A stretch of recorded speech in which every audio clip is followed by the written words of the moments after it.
We're going to go ahead and get started. So thank you all for joining us today at the New Hampshire Food Alliance webinar.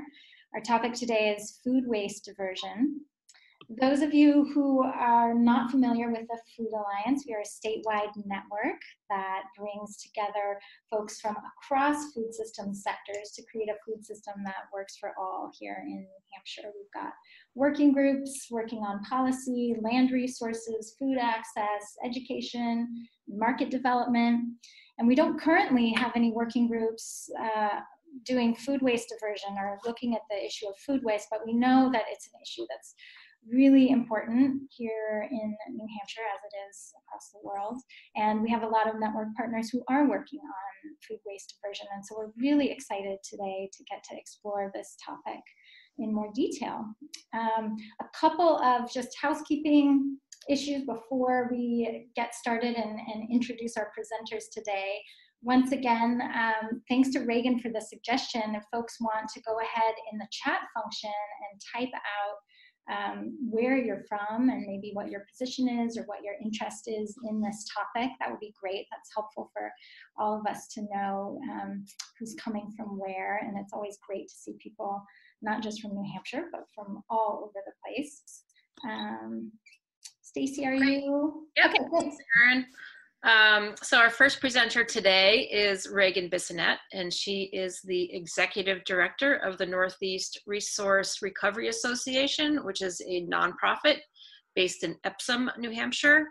The Northeast Resource Recovery Association helps communities manage their own recycling programs and educates the next generation about waste reduction and recycling through its school club program. NRRA is a member-driven organization comprised of over 400 municipalities, individuals, businesses, and schools in New Hampshire, Vermont, Massachusetts, Connecticut, and Southern Maine. Before joining NRRA, Reagan worked in the fields of land conservation and law, and she has a law degree from Boston College and a biology degree from Washington University. Take it away, Reagan. Great, thank you. Hope everyone can hear me all right. If not, let me know in the chat, please. So, as Stacy said, I'm Reagan Bissonette. I'm the Executive Director of the Northeast Resource Recovery Association. And reducing our waste is a topic that I care greatly about, and composting certainly has a role in that, in the conversation of food waste diversion generally. We are a very unique nonprofit at the Northeast Resource Recovery Association because we're one of a handful of nonprofits in the country that actually helps municipalities sell their recyclables. So we're actually helping communities find buyers for their recyclables throughout the Northeast. But we do have the majority of our membership is based in New Hampshire.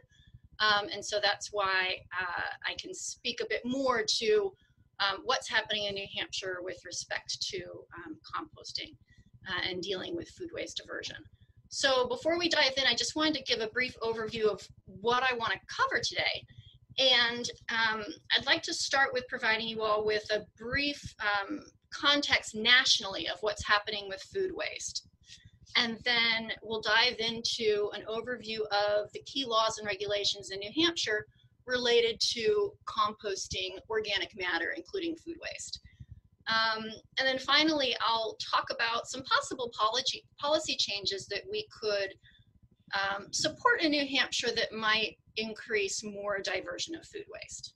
Next slide, please. Okay, wonderful. And Reagan, I just wanted to say that Stacy also just posted the link to that document that you wanted to share. Oh, great. Yes. And I will talk about that in a few minutes. There is, if everyone sees that Google Drive link in the chat, that is something that I will reference in a bit when we start talking about the laws and regulations in New Hampshire. So to the extent you can download that and pull it up, it might be a handy reference, and also stop you from having to take a lot of notes when I get to that portion.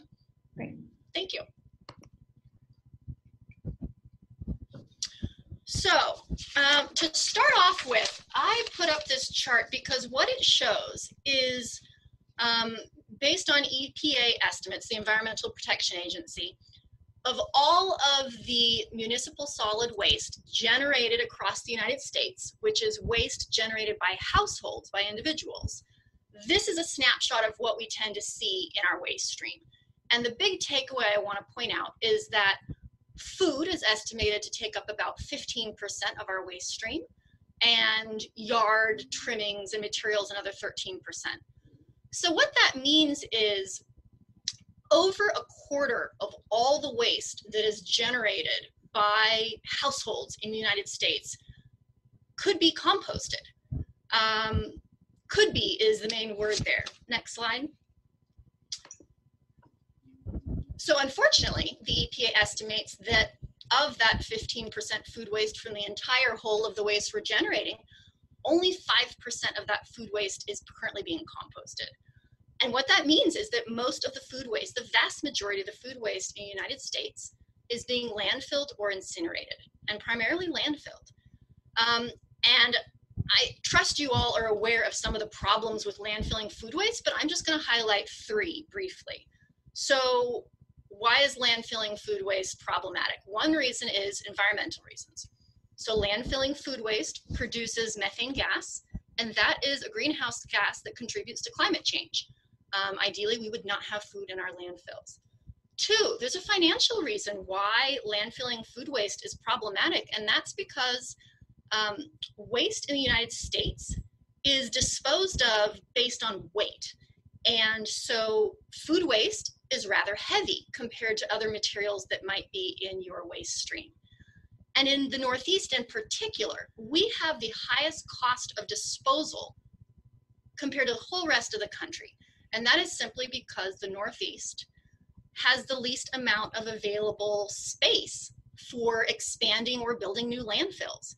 And just to give you a sense, the cost of disposing of waste in a landfill in the Northeast can easily be double what you might see in other parts of the country where there is more space. So that's another consideration. So it's very expensive to be throwing away food waste. And then finally, there's of course sort of the moral implications of throwing away food. Next slide, please. And that is that we shouldn't be throwing away food at all. This food recovery hierarchy by the EPA reminds us that, of course, we should be reducing the amount of food waste we generate. Then we should be using any food waste to feed hungry people. Oh, back please. We should be feeding animals. And then finally, you see composting near the bottom of what we should be doing with food waste. So I just wanted to acknowledge that composting food waste is really not our best option. But it is going to be the topic of what we're delving into today. Next slide. So here's where that handout that I referenced that's included in the chat. Since I'm going to start getting into talking about the laws and regulations in New Hampshire related to composting and related to food waste, that's a really big topic. So I didn't want to fill up my slides with huge amounts of information and citations. So what I did is I prepared a pretty condensed 2-page handout that will give you the source of the information that I am providing, so that if you want to delve into this deeper, you can refer to that handout, and it has hyperlinks in it so that you can go straight to some of the laws and regulations that I'll be talking about. So please keep in mind that what I'm going to go over in this brief amount of time is really just a pretty high-level snapshot. Next slide. So in the 1990s, New Hampshire took a number of actions on a statewide level to reduce the amount of waste that we were sending to our landfills, which is great. So one of the things that the state did was establish a waste reduction hierarchy.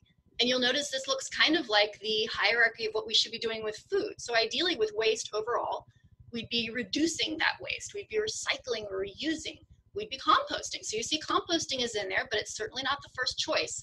And definitely at the bottom is incineration, landfilling. So this is sort of how we want to address waste in the state of New Hampshire. Next slide. 2 other things that happened in New Hampshire in the early 90s is that the state established a goal to divert 40% of the solid waste we were generating by weight from being landfilled or incinerated. And the goal was to reach that by the year 2000. So ideally, we wanted to be reducing our waste. We wanted to be composting more. We wanted to be recycling more. Now, I will say that there are some challenges with figuring out exactly how to calculate that 40% number, but it's safe to say that we're not there. We did not reach that goal. And then one of the last things that happened in the early 90s that I wanted to point out is that the state of New Hampshire banned landfilling or incinerating any leaf or yard waste, which is great because, you know, we don't want that in our landfills. Next slide. Now, in 2015, you know, let's jump to more recent times. In 2015, there was a new law that was passed in New Hampshire. And this law basically directed the New Hampshire Department of Environmental Services, New Hampshire DES, to establish rules for best practices of composting meat and dairy. And the reason this law was passed is because the regulations that existed at the time, and actually that still exist today, that are established by DES, they don't really contemplate the ability to compost meat and dairy with respect to certain types of facilities. And I'm going to get a bit more into that in more detail. But essentially, this law passed in 2015 was designed to provide more pathways for composting meat and dairy in New Hampshire. Next slide. So after that law was passed, the Northeast Resource Recovery Association has actually been working on advancing composting in New Hampshire for a number of years. And in 2017 and 2018, we worked with New Hampshire DES to establish composter stakeholder work groups. So basically there were meetings held in 2017 and 2018 with the goal of gathering input so that New Hampshire DES could move forward with establishing those best practices for composting meat and dairy. Next slide. And over the past year, the Northeast Resource Recovery Association has had a fantastic grant from the USDA Rural Development arm of the USDA.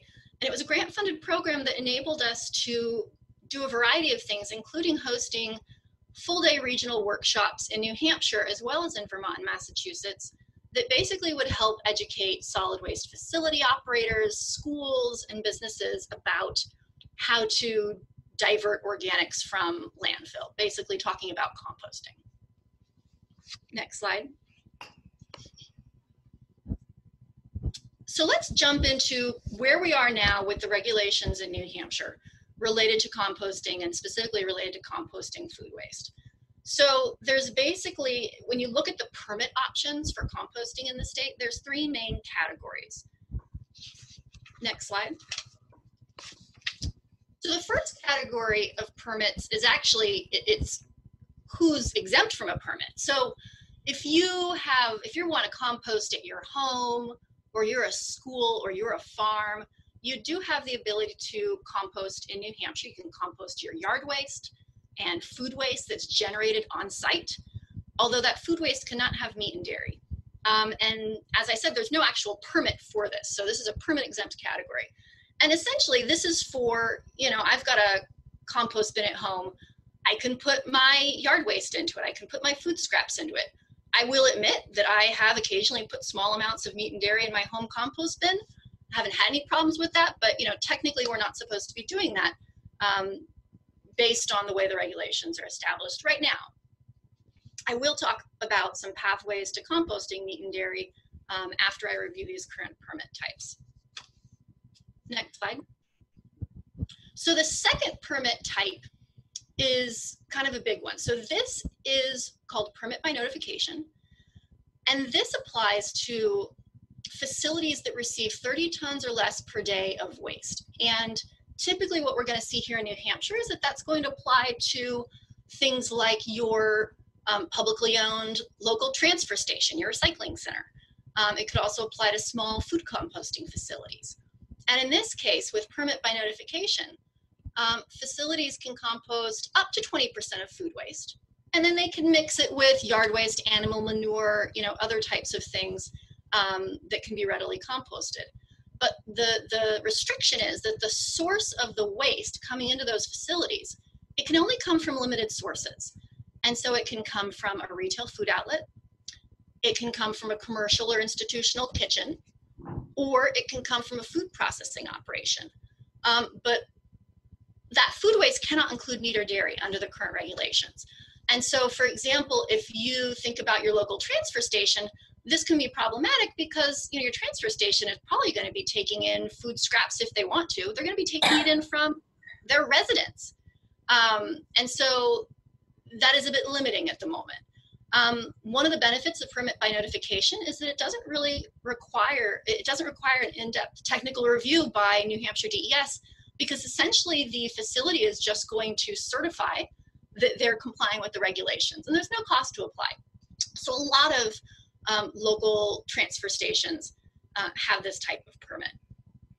And I will say that there's currently 6 operating facilities in New Hampshire that have this type of permit and that are composting food scraps. Next slide. So I said there's 3 main permit categories. This is the 3rd one, and it's called a standard permit. So a standard permit is for facilities that are taking over 30 tons of waste per day. So we're talking landfills, big transfer stations, if you wanted to have a really large composting facility. Essentially, this permit is a much more intensive process to get because it's designed to be highly customizable to all the specific requirements of whoever's applying. So with a standard permit, you can request that you want to compost food waste, including meat and dairy. That is an option. What I will say though is, for example, if you're a small business or farm that wants to think about testing out composting meat or dairy, this would be a really intensive and perhaps costly process for you to go through to get a standard permit under the current regulations. And right now, there's currently no composting facilities that hold a standard permit in New Hampshire. So mainly this is, landfills and incinerators, as I said. Next slide. But here's the important piece. So New Hampshire DES, they are open to requests from facilities, businesses, farms that want to be composting meat and dairy before those regulations get revised. So, that 2015 law that directed DES to update its regulations, they want to make that happen. And in the meantime, you can request a waiver of those regulations that are restricting the composting of meat and dairy. So for example, New Hampshire DES has worked with permit exempt facilities like schools to allow them to compost some meat and dairy that they're generating on site. And, there is actually one example of a permit by notification facility that is composting meat and dairy, and that's actually Star Island. And it's a special situation because it's an island, and they really needed to be able to manage as much of their waste on site as possible. And so that was back in 2003 that DES worked with them to allow them to compost meat and dairy on site. But currently, that's the only permitted facility we have in New Hampshire that is actively composting meat and dairy through this sort of regulatory scheme. And as I mentioned, if you have a standard permit, or if you wanted to apply for the standard permit, you could do that and request composting meat and dairy right now without any changes. It's just a pretty intensive process to do that. Next slide. So I'd like to talk briefly about what are potential policy changes? What are ways in which we can be increasing the amount of composting happening in New Hampshire? We can be increasing the amount of food waste that's being diverted. One thing I want to point out is that New Hampshire DES, and in particular their Solid Waste Management Bureau, which is the one that oversees things like composting, that department is severely understaffed right now, and really doesn't have the resources it needs to do some of the additional, technical assistance and education that I think they might like to do, focused on waste reduction and recycling and composting. They don't have the staff right now to really turn their attention to updating those composting regulations. So I think to the extent we can find ways to support New Hampshire DES, that will help us support further waste diversion in New Hampshire.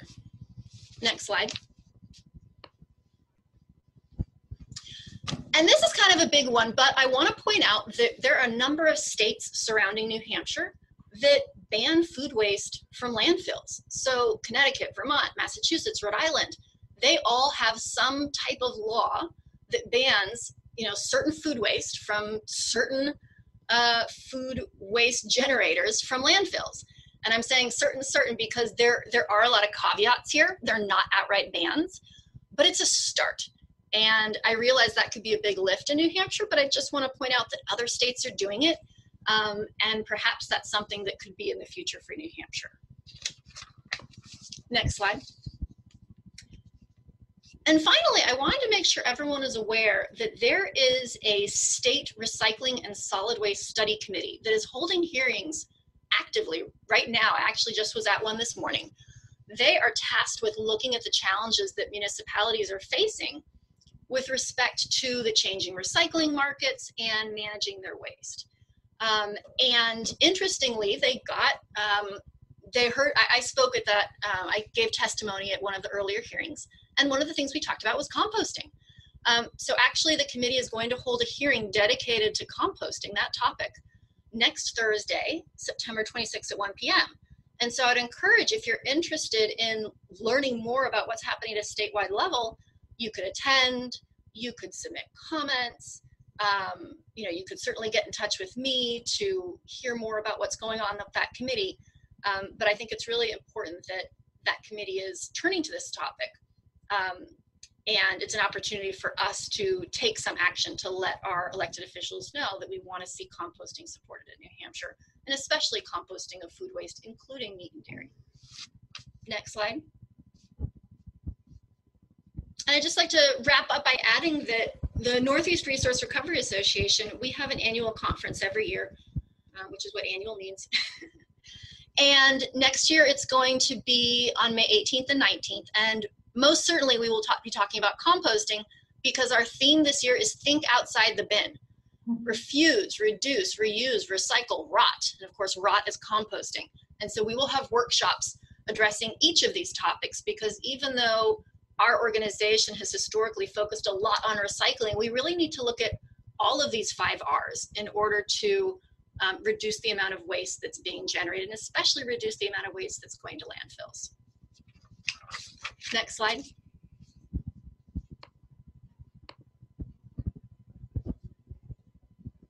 And as I said, some of the composting work that NRRA has done over the past year has been supported by a USDA grant.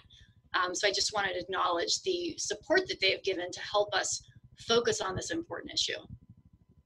Next slide. And that's it from me. So here's my contact information. Please feel free to contact me directly with follow-up questions, especially after you look at that handout if you've got questions for me. I would encourage you, if you want to learn more about our work and especially what we're doing in the field of composting, you can go to our website, you can follow us on social media, you can sign up to receive a monthly newsletter that we send out. And to the extent people have questions right now, I would be very happy to answer those. Great. Thank you so much, Reagan. There's a lot of information to digest. Yes. Yes. And it sounds like we might have a question.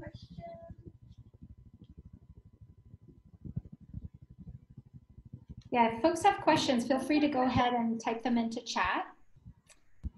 Or, as I mentioned before, you can sort of raise your hand. While folks are thinking and digesting, again, we'll have time to ask questions again of Reagan and our other presenters after everybody is done. I would just ask one question of Reagan right now. We haven't collaborated with you a whole lot as part of the Food Alliance. And I'm wondering if you have any suggestions for how our network, again, we're a group of folks, producer groups, folks in food distribution, food access, we run the gamut, but how might our Food Alliance help to support some of the work that you're doing? Well, certainly, letting your membership know and those involved know about this upcoming composting hearing, I think might be a good start, because, as we talk about ways in which we can best divert food waste in New Hampshire, a big piece of that is related to policy.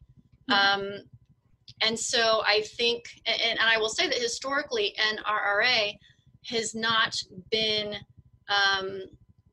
really heavily involved on the advocacy side. We're more of an education organization, but I think that getting involved politically is kind of an important piece of this. And so I'd encourage people to, like I said, consider attending that meeting or submitting comments, because we've got states around us with legislation that support diverting food waste. And there could be some opportunities for that in New Hampshire that would help, advance this movement. Definitely. And as I mentioned earlier, we are starting to get involved in policy actually in New Hampshire. Not something we've done before, but we are working on policy recommendations. And so we can send that information out to our larger network. Thank you so much for letting us know. So we do have a couple of questions that are coming through the chat. Bonnie Christie, if you want to go ahead, you can unmute yourself and go ahead and ask your question, Bonnie. Hi, can you hear me? Yeah. Yeah. I just wondered if Reagan could go back and clarify about when you were talking about facilities taking food waste, and it could not be from residents, it had to be from food retailers and so forth. Could you just review that quickly? Well, yes, let me clarify that. So I think what Bonnie is referring to is the permit by notification option. Yes. So that option allows, for example, your public transfer station to compost food waste mixed with yard waste and manure and other types of materials. You can have up to 20% of food waste there, but that food waste cannot include meat and dairy unless you request a waiver from New Hampshire DES. So right now, any facility that has that permit by notification, they have the option to be composting food waste, so long as it doesn't have meat and dairy, and so long as it's coming from retail food outlets, commercial and institutional kitchens, and food processing operations.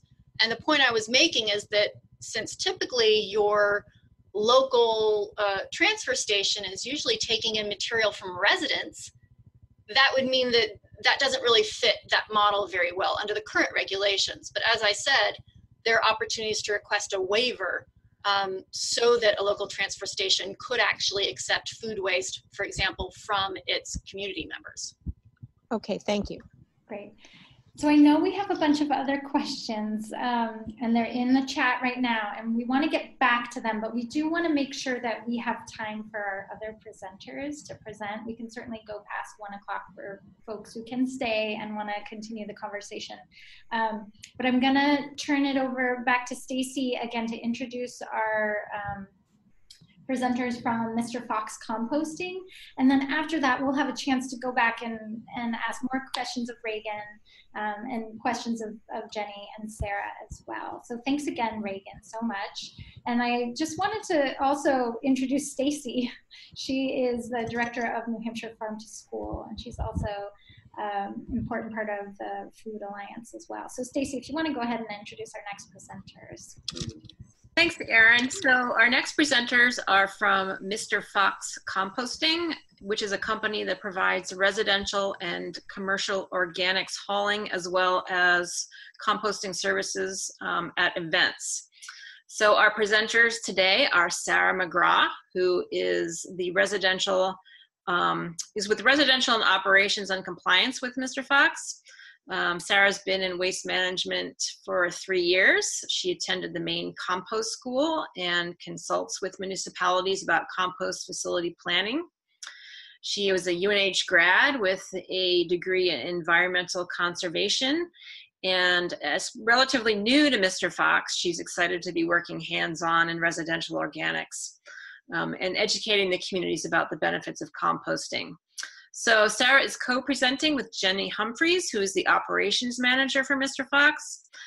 She's been working in operations for over 3 years and was hired to help Mr. Fox grow by implementing processes, structure, and some more efficiencies in the business.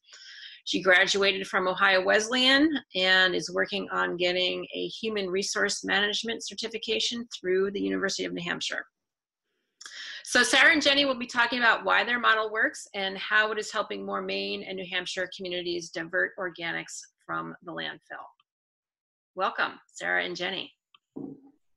All right. Well, thank you so much for inviting us and having us talk about our company today and explain more about Mr. Fox Composting. We have been composting on the New Hampshire and Maine seacoast for about 10 years now.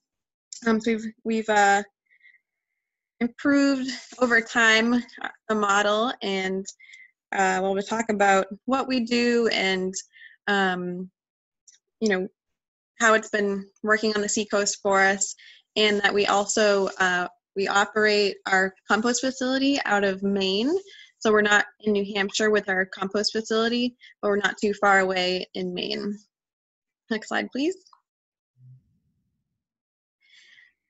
So what do we do and how do we do it? So basically, like in the introduction, we are taking organic waste from residents and businesses and commercial facilities, and we are bringing it back to our compost facility and turning it into, obviously, soil, which goes back into the community, which we'll talk more about. Next slide, please.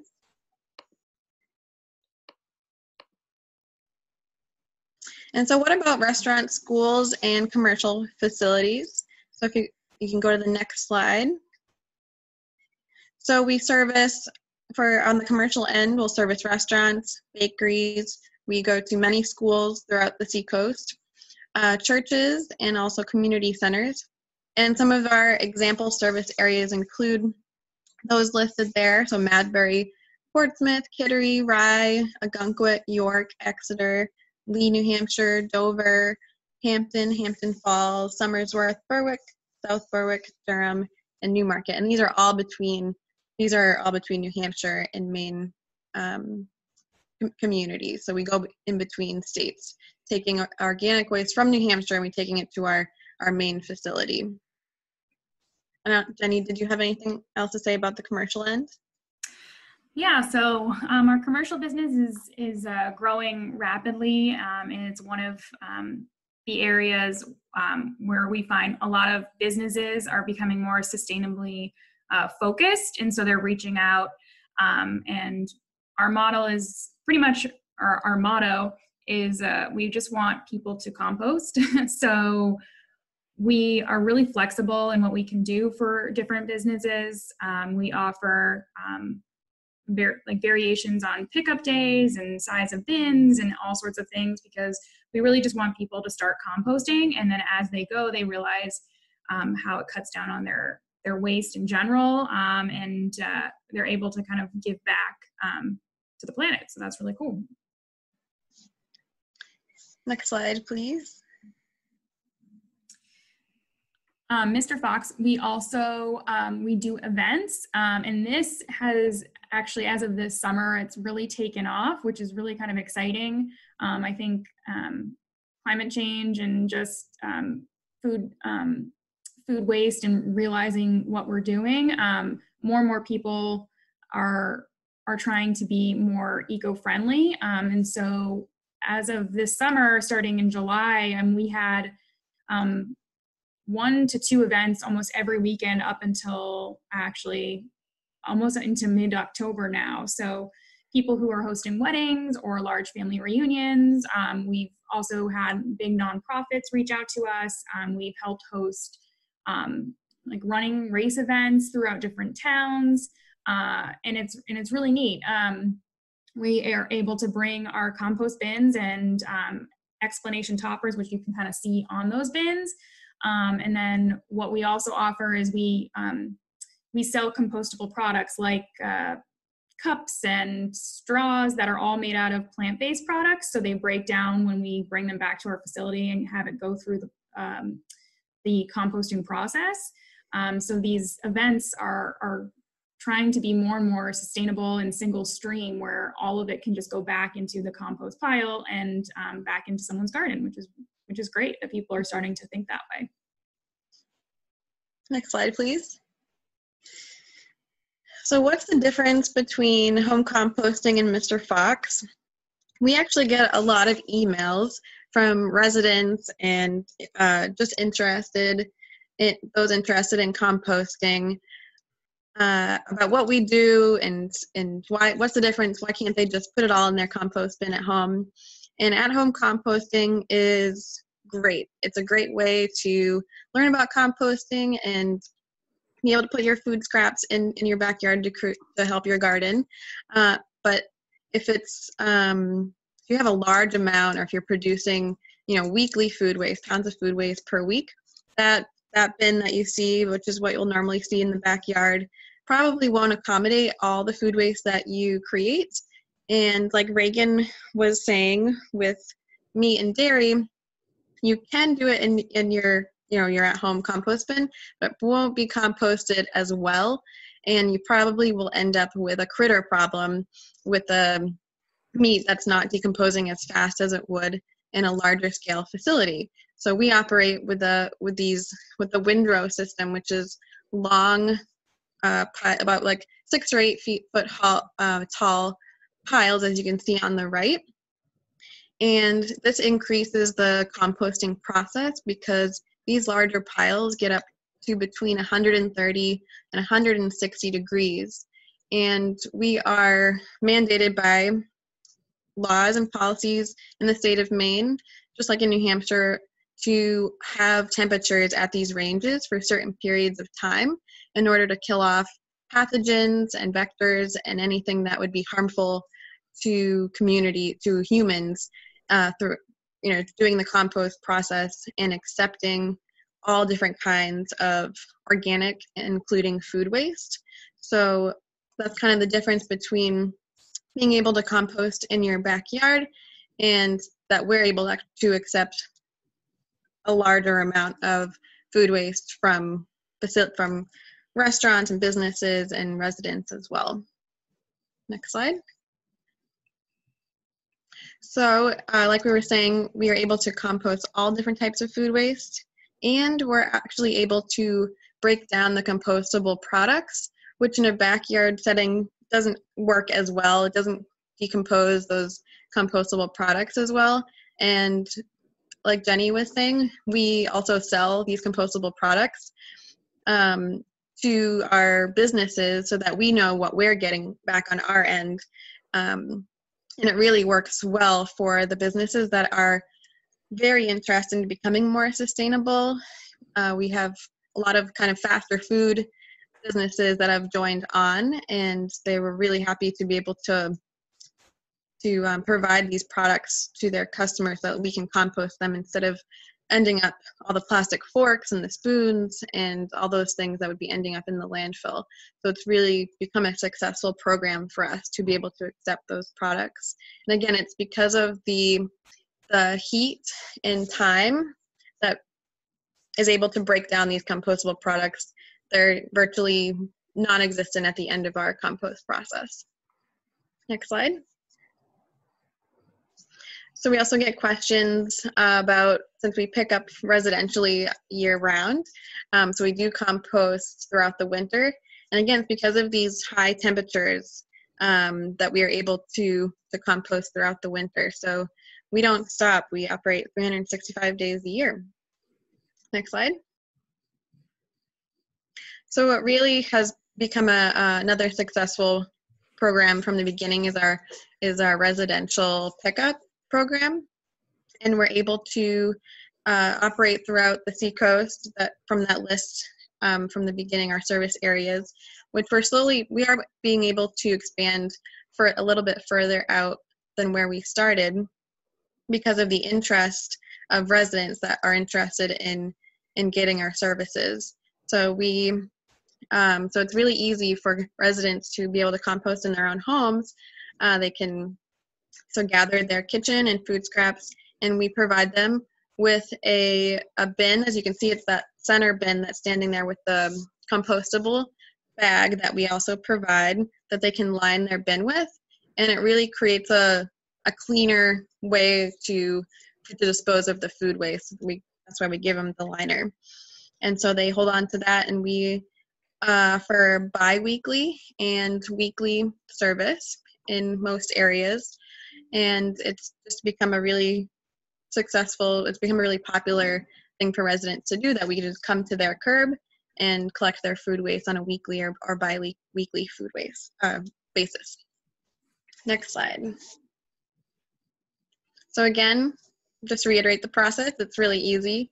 We drop the bin and the liner at your doorstep. You sign up.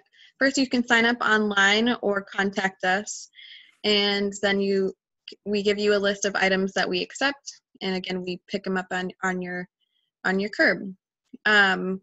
We are in the process of creating a whole new system, our new website, and I'll let Jenny elaborate on our new website. It's very exciting. So our new website, we're updating to have more information. We find we get a lot of questions about, my compost bin smells. How do we kind of combat that?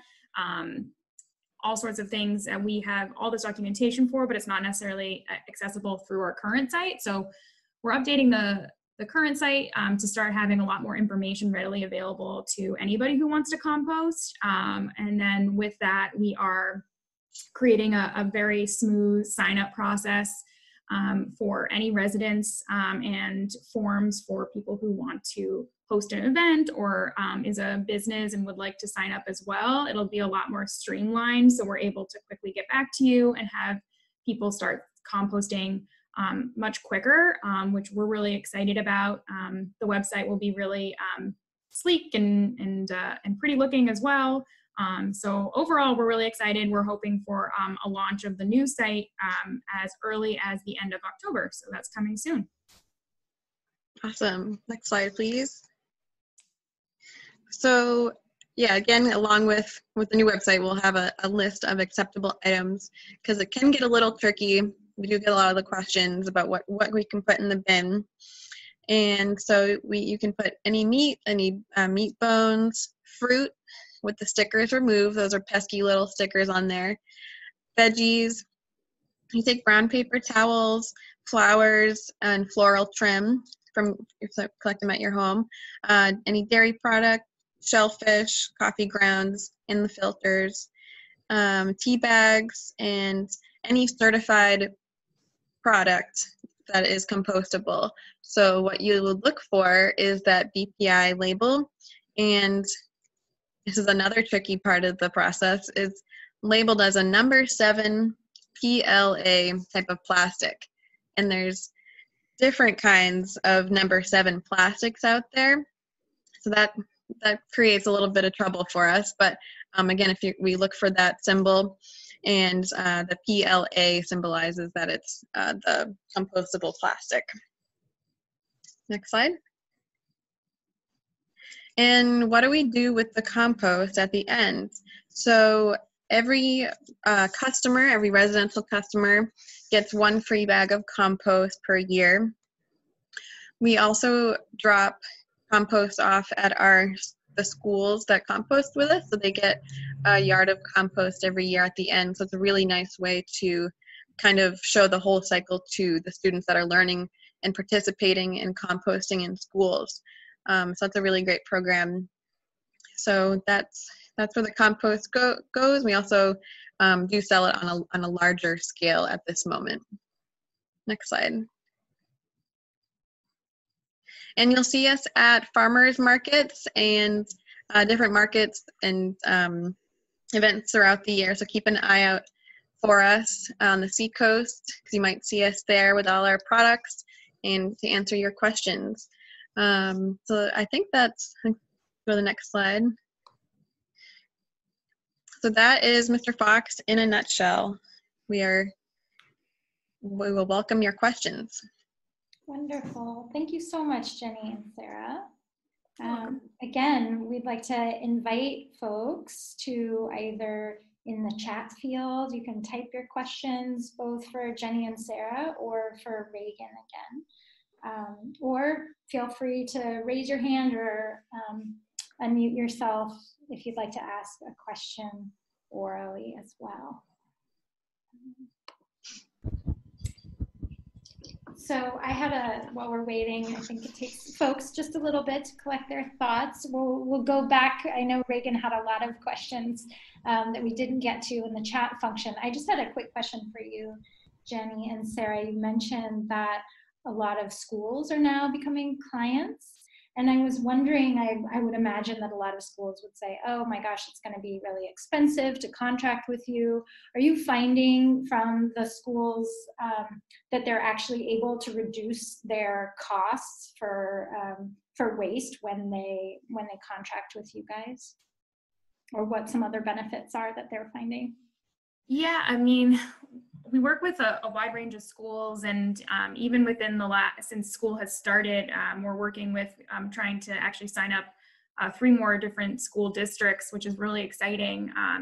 We're finding it's a combination of teachers. So a lot of schools have like green teams with students and teachers kind of supported that are kind of organizing and going after this type of initiative. And they're really trying to teach all of the students, including, the teachers and faculty, about why it's so important to do this. And it's really neat to see it all kind of come together. Each school does things a little bit differently, and then the teachers start connecting with throughout the different schools and share their ideas. And so things are getting just kind of more fine-tuned each time, and we're able to reach out and give people suggestions on, this school does this practice, it's a good idea. One school we work with has the composting right now, and they were finding not only were they diverting a lot of the food waste into our compost bins, but they were also, they realized as they were starting up the composting program that there were unopened pieces of food like a string cheese or an apple, things like that kids just weren't eating altogether, that were just kind of getting tossed away. So they started a food share table in their cafeteria, where if anything was unopened, they would bring it to this table, and then a parent would be monitoring it, and then they'd bring it to a food pantry later on. So like even that kind of stemmed from our composting program, which was really cool to hear, that whole kind of scenario. So yeah, I think it's helping schools all over the place, which is really great. Wonderful. And as far as, I just want to jump in about costs. So a school, we offer certain pricing for our services, and some schools have taken upon themselves and actually received help from the Northeast Resource Recovery Association to look at their waste hauler contracts. And so they were able to look at what they're currently paying for just normal trash and recycling, and then compare it to future savings by diverting the food waste, and really crunching those numbers and finding that there is a savings by diverting the heavy food waste out of the trash dumpster, which is a very expensive part of the school budget, and being able to divert it through composting through us, but also now that they're paying more attention to their waste system, they're recycling more, and the ultimate goal is to not waste as much food as well. So it's definitely a lot of benefits. Great. Thank you. Thanks so much. So I want to jump back into the questions that folks had on the chat earlier. And Matthew, I think you had a question about educational activities that NRRA is undertaking with food wasters. Feel free to jump on, Matthew, if you want to elaborate, or Reagan, if you want to jump in and respond.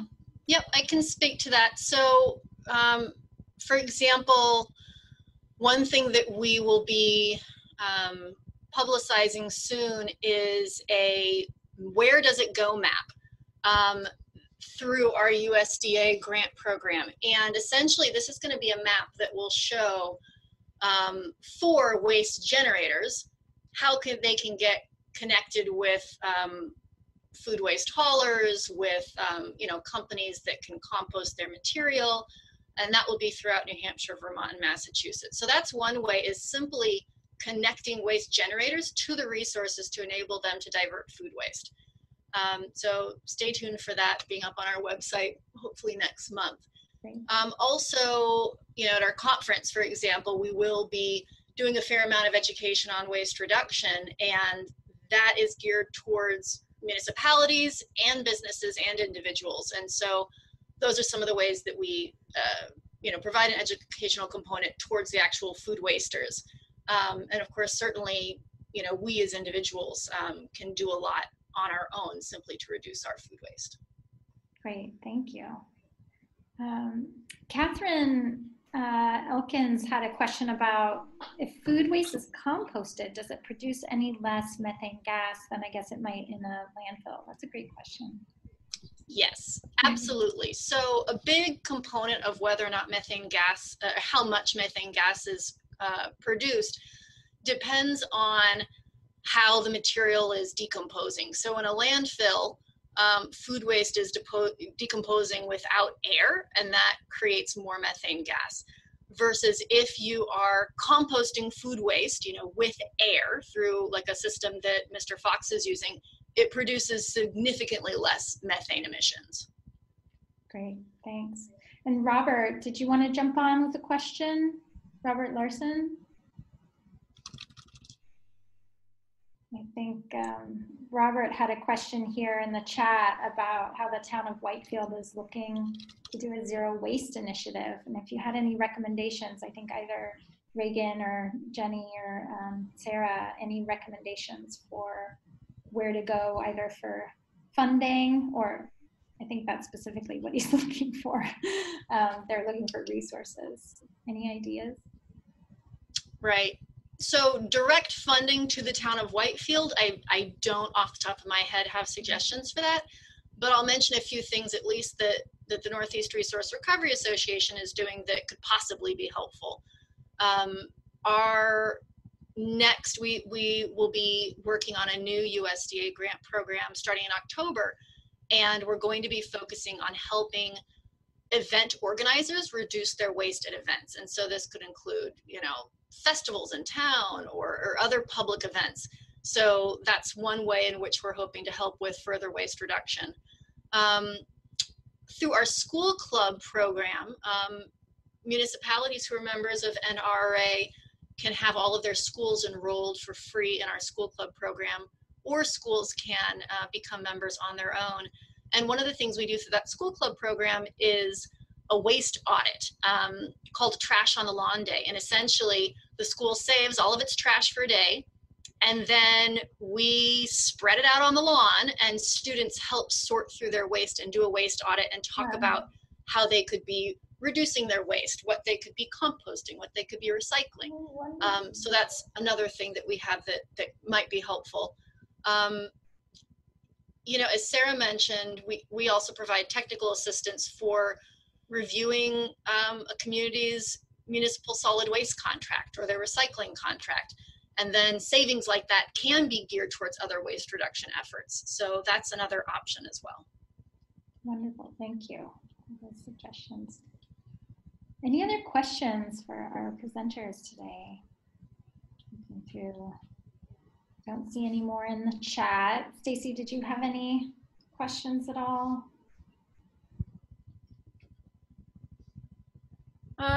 Just, I guess, a reminder about next week's hearing, or what did you call it, Reagan, that's happening in Concord?